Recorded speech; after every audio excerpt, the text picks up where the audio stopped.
Hello বন্ধুরা, আসসালামু আলাইকুম। কেমন আছো সবাই? আশা করছি সবাই খুব ভালো আছো। আলহামদুলিল্লাহ, তোমাদের দয়ায় আমিও অনেক ভালো আছি। এই তো আমি মুরগিগুলো আগেই ছেড়ে নিলাম সকালবেলায়। তারপরে আমি এই যে কিছু থালাবাটি ছিল পরিষ্কার করে ধুয়ে নিচ্ছি। আর সবাই কেমন আছো কমেন্টে নিশ্চয়ই জানাবা। আর আমার ভিডিও যদি ভালো লেগে থাকে তোমাদের কাছে, গ্রামীণ একদমই সাদামাটা আমি যেগুলো বাড়িতে করে থাকি তোমাদের সাথে সেগুলোই শেয়ার করি। তবে কিছুটা শেয়ার করি, সবকিছুই কিন্তু আমার সম্ভব হয় না ওরকম করে তোমাদের সাথে শেয়ার করা। তবে যতটুকু আমি তোমাদের সাথে শেয়ার করি ততটুকুই যদি তোমাদের কাছে ভালো লেগে থাকে অবশ্যই আমার চ্যানেলটাকে সাবস্ক্রাইব করে দিবে আর আমার পাশেই থাকবে। আর এত সময় যারা আমার ভিডিওটা দেখছো কিন্তু লাইক করনি, প্লিজ লাইকটা করে দিবে, কারণ তোমাদের একটি লাইক আমার ভিডিওটা অনেকের মাঝে পৌঁছায়। আর তোমাদের সাথে কথা বলতে বলতে দেখো আমার সুন্দর করে থালাবাটি, কড়াই, কিছু জিনিস যেগুলো আমি এখানে নিয়ে এসেছিলাম সবগুলোই কিন্তু পরিষ্কার করে ধোয়া হয়ে গেল।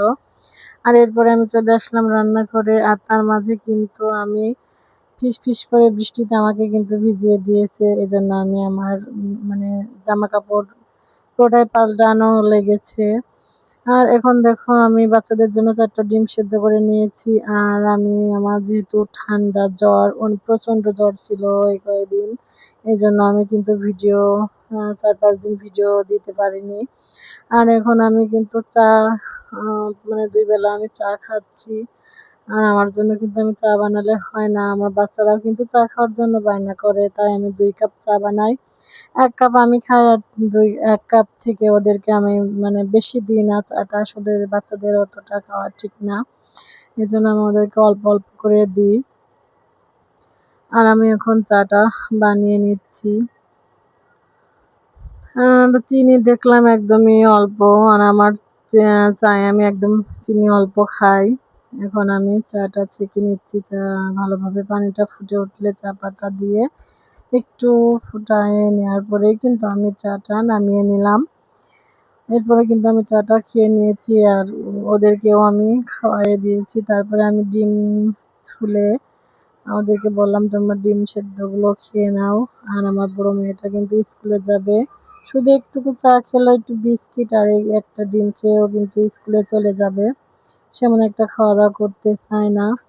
আর এরপরে আমি চলে আসলাম মাটির চুলায় রান্না করার জন্য। অনেকদিন কিন্তু আমি রান্নার ভিডিও দেয়া কোনো কিছুই আমার চ্যানেলটাই একদম শেষ হয়ে গেল। কেবলই কিন্তু আমি শুরু করেছি আমার এই ইউটিউব জার্নি। তারপরেই কিন্তু এত অল্প সময়ে যে এত সমস্যার ভিতর আমি আসবো আমি ভাবতে পারিনি। আর এখন আমি রান্না করতে চলে আসলাম। একদমই সাদামাটাভাবে রান্নাটা আজকে আমি করে নিচ্ছি। আর রান্না করব পেঁপে আর আলু দিয়ে একটা নিরামিষ। এজন্য ১ম এ আমি মসলাটা কষিয়ে নিচ্ছি। আর এইরকম করে কিন্তু রান্না করে না। আমি কিন্তু আমার মন মতো রান্না করতেছি। কিছু কাঁচা লঙ্কা, রসুন, পেঁয়াজ আর আ মাসকলাইর ডাউল, জিরা যা লাগে সবকিছু দিয়ে ভালোভাবে কষিয়ে নিয়ে আমি ভাপ দিয়েছি পেঁপে আর আলুটা। হালকা করে ভাপ দিয়ে নিয়েছিলাম। এরপরে আমি সেটা দিয়েও সুন্দর করে কষিয়ে নিলাম। নেওয়ার পরে আমি পরিমাণ মতো পানি দিয়ে দিলাম। আর এটাতেই কিন্তু ফুটে একদম হয়ে যাবে। তারপরে দেখুন বৃষ্টি, খুবই বৃষ্টি। আমার রান্নাটা শেষ নাই হতে বৃষ্টি কিন্তু আবার চলে এসেছে। তারপরেও কিন্তু আমি রান্নাটা থামাইনি।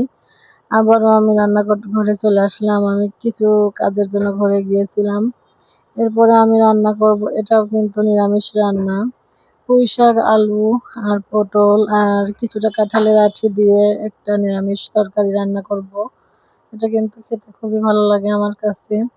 এজন্য আমি রসুন, পেঁয়াজ, জিরা, কাঁচামরিচ পাটায় বেটে নিয়েছি। নেওয়ার পরে হাতে মাখা করে এই তরকারিটা রান্না করলে আসলেই খুবই ভালো লাগে। আর আমি এভাবে রান্না করলাম আজকে। এখন বৃষ্টি কিন্তু থামেনি, বৃষ্টি কিন্তু হয়ে যাচ্ছে। দেখুন আমার রান্নাঘরের কি অবস্থা, বৃষ্টিতে একদম শেষ। তবে আমার রান্নাঘরটা আমি সুন্দর পরিপাটি করে মানে আপনাদের সাথে শেয়ার করব। আমি রান্নাঘরটা কিন্তু নতুন করে আবার ভালোভাবে মানে করব। এইদিকে দেখুন আমার তরকারিটা ফুটছে, বৃষ্টিও হচ্ছে আর আমার তরকারিটাও হচ্ছে। আর আজকের ভিডিও কিন্তু আমি আর বাড়াচ্ছি না। সবাই ভালো থাকবেন। আল্লাহ হাফেজ।